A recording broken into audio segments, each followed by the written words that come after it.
හරි ඉන්වර්ස් සහිත සීමාව ගණක් ඇවිල්ලා තියෙන්නේ මෙන්න මෙහෙම ගොඩක් වෙලාවට එක්සෑම් එකේදී ඉන්වර්ස් සහිත ගණන් ඇවිල්ලා තියෙනවා අඩුයි. ඔයාලා ඉන්වර්ස් වගේ ගණක් ආවොත් මෙන්න මේ වගේ දෙයකට පොඩ්ඩක් පුරුදු වෙන්න. ඉන්වර්ස් ආවොත් ගොඩක් වෙලාවට ඉන්වර්ස් එක ගණන් කරන්න දන්නේ නැති හින්දා එයාට ආදේශයක් ගන්න. දැන් මෙතන sin ඉන්වර්ස් x කෙනෙක් කෙනයි cos ඉන්වර්ස් x කෙනෙක් කෙනයි දෙන්නම ඉන්නවනේ. ඔයා කැමති කෙනෙක්ට ආදේශයක් ගන්න. හරිද? මම cos ඉන්වර්ස් x කෙනෙක් කෙනා වෙනුවට θ කියලා ආදේශයක් ගන්නවා. cos ඉන්වර්ස් x සමානයි θ කියලා ගන්න. හොඳට මතක තියාගන්න.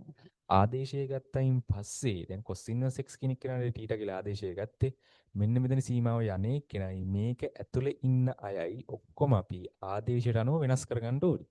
හරිද? දැන් මම ඒක කරුණු විදිහට පෙන්නන්නම්. ඉන්වර්ස් අපිට මේ පැත්තට පන්නන්න පුළුවන් නේ. එතකොට x සමානයි cos θ පැහැදිලිද? x සමානයි cos θ. ඔතන නිකන් හරි. ඊළඟට අපි ළඟට සීමා වෙනස් කරගන්න ඕන. මෙන්න මේ කතාව තේරෙනවා. x කියන එක්කිනා එකයට මූල දෙකට යද්දි x කියන එක්කිනා යන්නේ එකයට මූල දෙකට. හරිද? x කියන එක්කිනා එකයට මූල දෙකට යද්දි මෙන්න මේක තියෙනවානේ. θ යන්න ඕනි 5 බෙදීම 4ට. නේ? x එකයට මූල දෙක වෙන්න නම් θ කිය දෙන්න ඕන 5 බෙදීම 4 වෙන්න ඕන. හරිද? ඕකත් පැහැදිලි ඇති. දැන් අපි උඩ මේකේ හැම තැනටම අපි මේ ආදේශය දාගත්තේ වයින් මේ ලියාගමු ලිමිට් එක. දැන් x එකයට මූල දෙකකට තියන්නේ θ කියන එක කෙනා 5 බෙදීම 4ට. θ කියන එක කෙනා යනවා 5 බෙදීම 4ට. cos මම මෙහෙම වැඩක් කරනවා. හරිද? ත්‍රිකෝණමිතිය අපි ඉගෙන ගන්නවා මෙන්න මේ වගේ දේවල් ටිකක්. හොඳට බලාගෙන ඉන්න. x කියන්නේ cos θ නේ. මට cos θ කෙනෙක් කෙනාම ලියන්න පුළුවන්. sin 5 බෙදීම දෙක ඍණ θ කියලා. හරිද? ගානට හානියක් වෙන්නේ නැහැ. sin 5 බෙදීම දෙක ඍණ θ කියලා යනවා. කියන්නේ x කියන තැනට sin 5 බෙදීම දෙක ඍණ θ කියලා යන්නත් පුළුවන්. cos θ කියලා යන්නත් පුළුවන්. මම එහෙම දෙයක් කරන්න මෙන්න මේ හේතුව හින්දා. sin inverse මෙතෙන්ද ලියනවා. sin 5 බෙදීම දෙක ඍණ θ. ඍණ x කියන්නේ කවුද?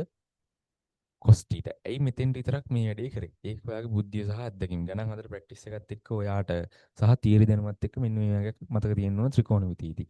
sin inverse sin θ වගේ තිබ්බොත් අපිට කෙලින්ම θ කෙල් ලියන්න පුළුවන්. මට පේනවා මෙතන sin inverse sin යම් කෝණයක්. හරිද? මෙතන සංගුණක එක වෙන්න ඕනි. ආන් ඒ හින්දා තමයි මම යාව මේ විදිහට හදාගත්තේ. හරිද?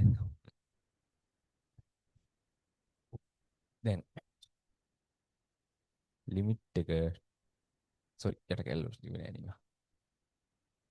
බෙදීම එක රින්න කොට cos inverse x කියන එක යනකොට ලියන්න පුළුවන් θ කියලා. θ හරිද? ඔතන නිකන් තියෙනවනේ. දැන් මෙතන බලන්න. ලිමිට් එක θ 5 බෙදීම 4ට යද්දී sin inverse sin යම් කෝණයක්. එතකොට මෙයාට මෙයා ගැලවිලා cos 5 බෙදීම 2 රින්න θ නේ. cos 5 බෙදීම 2 රින්න θ. cos 5 බෙදීම 2 රින්න θ කියන්නේ කවුද? sin θ. මං හිතනවා පැහැදිලි ඇති කියලා. මෙන්න මෙතන මං චුට්ටක් කරලා පෙන්නනවා. මෙයාට මෙයා ගිහුවාම ඉන්නේ අපි ළඟ cos 5 බෙදීම 2 රින්න θ cos 5 බෙදීම 2 රින්න θ කියන්නේ sin θ. මෙන්න මේ මුළු කෑල්ල. හරිද? රින්න cos θ බෙදීම මෙතන ඉන්නේ එක රින්න කොටනේ.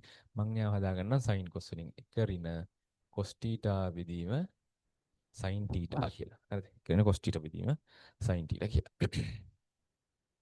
එතන නම් පැහැදිලි.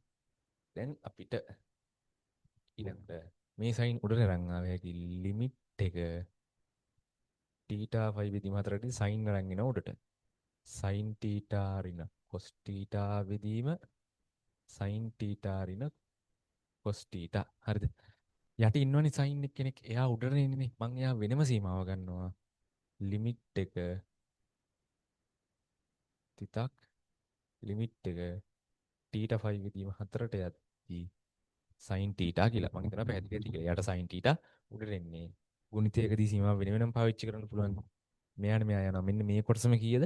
1යි. ඒ කියන්නේ මෙහෙම ඉතිරුනේ. ලිමිට් එක θ 5 විදීම 4ට යද්දි 1යි තිතක්. අපිට මෙයාගේ අගය ආදේශ කරන්න පුළුවන් කෙලින්ම. එයාට මූල 2යි. නියතක සීමාව යාමයි. එයාට මූල 2 තමයි උත්තරේට එන්නේ.